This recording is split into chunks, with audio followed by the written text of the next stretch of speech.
conversar com o psicólogo Ranieri Brito sobre TDAH.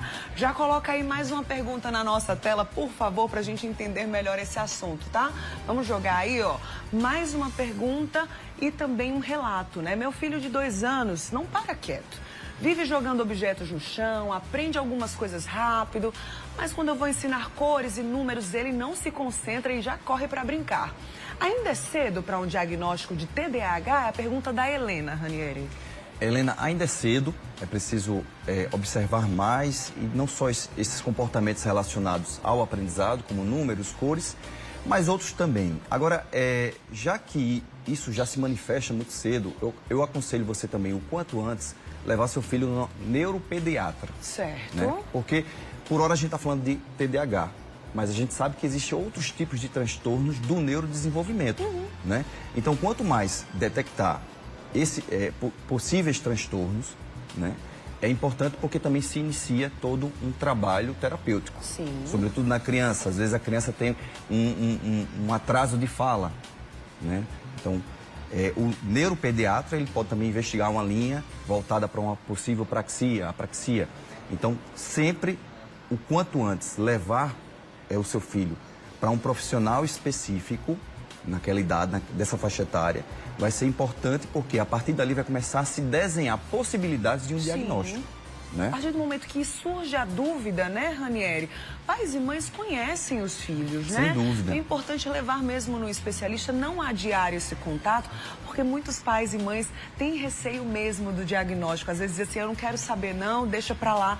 E isso é muito prejudicial para o próprio desenvolvimento da criança, né, Ranieri? É verdade. Eu encontro bastante pais aflitos, né, quando percebem algumas características no filho e ficam relutando para levar para um profissional, né, já começar a haver possibilidades, hipóteses diagnósticas. Sim. Mas é importante também, pais, ter a consciência de que, caso realmente, de fato, se concretize o fechamento daquele diagnóstico, também será de suma importância o início de tratamentos que vão proporcionar uma melhor qualidade de vida para aquele paciente, para aquele indivíduo, né? Então, é um conselho que eu sempre dou às pessoas, sobretudo aos pais, não relutem, né? Eu sei que às vezes é difícil, gera uma certa aflição, mas encarem, vão em frente, ajudem seus filhos nessa fase, porque com certeza os danos no decorrer da vida, o quanto antes diagnosticado, os danos no decorrer da vida serão minimizados. Com certeza.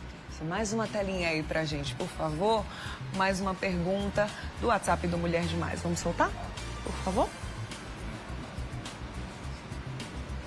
Não tem? Esperar? Tinha mais perguntas, tá? Tinha mais, mas enfim, trazendo aqui já um resumo do WhatsApp aqui do Mulher Demais, né? Muitas perguntas chegaram hoje e realmente de mães e pais aflitos nessa situação, né, Ranieri? Mães, por exemplo, dizendo que desde a barriga o filho já não gostava de barulho, hoje não suporta barulho, não gosta de interagir. E essa questão, assim, recebi a informação de que ele pode ter diagnóstico de TDAH. Na escola disseram que ele tem esse diagnóstico, que pode ser que aconteça. Como é que a escola também é fundamental nesse sentido, Ranieri, de prestar atenção? Muitas vezes a criança passa o dia inteiro, né, na escola, aquelas que têm ensino integral. O que fazer nessa situação também, né? Olha, tantos pais percebem no dia a dia ali algumas disfuncionalidades do comportamento dos filhos, como também os pedagogos conseguem observar, até comparando uma criança a outra, que existe algumas disfunções daquela criança. Então, é importante alinhar esse trabalho, né, repassar informações. Quanto mais informações os professores podem passar para os pais e os pais para os professores, para juntos eles observarem essa rotina daquela criança, será importante. E digo uma coisa mais importante também, muito importante também nesse processo. Evitem antecipar diagnósticos por conta própria. Verdade. É o que eu vejo muito alguns pais, né, dizendo, meu filho tem isso, meu filho tem aquilo. Às vezes essa informação vem até da própria escola, a partir de um pedagogo. Gente, cada profissional, ele estuda, ele está dentro de uma especialidade porque ele vai estudar com mais propriedade aquele assunto. Então, esses achismos, antes mesmo de procurar uma ajuda, terminam, na maioria das vezes, atrapalhando, né, aquela criança, atrapalhando ou gerando mais ansiedade naquela família. Então evitem, como pedagogos e até como pais também, criar o diagnóstico ou idealizar diagnósticos nos seus filhos, uma vez em que vocês nunca, em nenhum momento, procuraram ajuda. Verdade. Suposição não é diagnóstico fechado, não é diagnóstico. Né? O Google também não é diagnóstico. Não é, de forma nenhuma. Um sintoma isolado também não é diagnóstico. Importantíssimo, viu? Esse alerta, viu, Ranieri?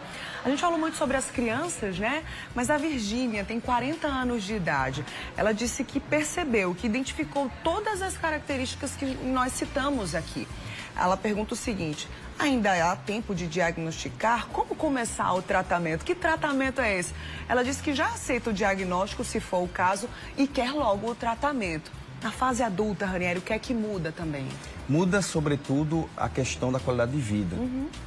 Quando você vai olhar um adulto com 40 anos, com 30 e poucos anos, e vai analisar o histórico dele, numa pessoa com TDAH, por exemplo, a gente vê muitas histórias de desistência, de fracasso, de impulsividade. Né? Às vezes as pessoas estão no emprego e deixam o emprego porque querem morar em outro país. Entendi. É uma impulsividade, às vezes, até sem explicação. Isso é uma característica muito forte no TDAH adulto, que muitas vezes não sabe que tem, né? E você começa a perceber até numa conversa esses tipos de empreitada que eles se metem, que eles resolvem fazer e logo eles desistem do dia para a noite, literalmente. Eu conheci um caso nessa prática clínica que um paciente, ele abriu uma empresa, colocou na cabeça de abrir uma empresa de refeições, um restaurante. E ele largou o trabalho dele, que era totalmente diferente, e ele investiu em cozinha industrial, no prédio comercial, começou até a contratar algumas pessoas e do dia para a noite aquela vontade se dissipou. O que era um sonho da vida dele, que ele vai narrando como um sonho, logo ele... Então isso é muito característico do TDAH, essa impulsividade na parte da hiperatividade, porque o TDAH ele vai ter o viés da desatenção e o viés também da hiperatividade. Então tem pessoas que vão ser desatentas, mas não necessariamente vão ser hiperativas. Entendi. E tem pessoas que têm uma atenção totalmente tranquila, limpa, nítida, mas são pessoas totalmente hiperativas. E tem o que a gente chama de combinado, né, que são as pessoas que vão ter o TDAH, que tem a combinação dos dois sintomas, a desatenção e a hiperatividade. Tem uma coisa interessante também que eu tenho observado bastante, jovens sendo diagnosticados. E o pai chega e faz, será que eu me vejo com alguns sintomas? Eu disse até aqui na última entrevista que o TDAH tem um componente muito forte genético. Genético, lembra Então, muito disso. provavelmente, o pai ou a mãe daquele indivíduo que tem TDAH também vai ser alguém que carrega consigo esse transtorno também, porque essa carga genética é muito forte nessa questão de passar para um membro sucessório, né? Pegando aí a observação da Virgínia, como era um transtorno pouco difundido nos anos 80 e parte dos anos 90, existe hoje muitos casos de adultos que nem sonhavam ou nunca ouviram falar nesse transtorno na fase infantil. Então é muito comum, mais do que se imagina. Eu puxei alguns trabalhos científicos recentemente e falava muito sobre a questão do diagnóstico fechado em adultos. Ainda é muito pouco para uma quantidade estatística que se concretiza como sendo real. Né? Estima-se que 5% da população tem TDAH. E a questão do subdiagnóstico é muito grande ainda em relação aos adultos. Ou seja, muita gente tem, mas não sabe que tem, e tem uma vida totalmente disfuncional em relação à concentração, a questão da memória, que termina auxiliando, a questão do cumprimento de tarefas, do estabelecimento de rotinas. Então, tem todo um comprometimento nessas searas aí, e que com certeza vão causar outros danos, como aumento da ansiedade, do estresse, às vezes até a depressão, como comorbidade, né?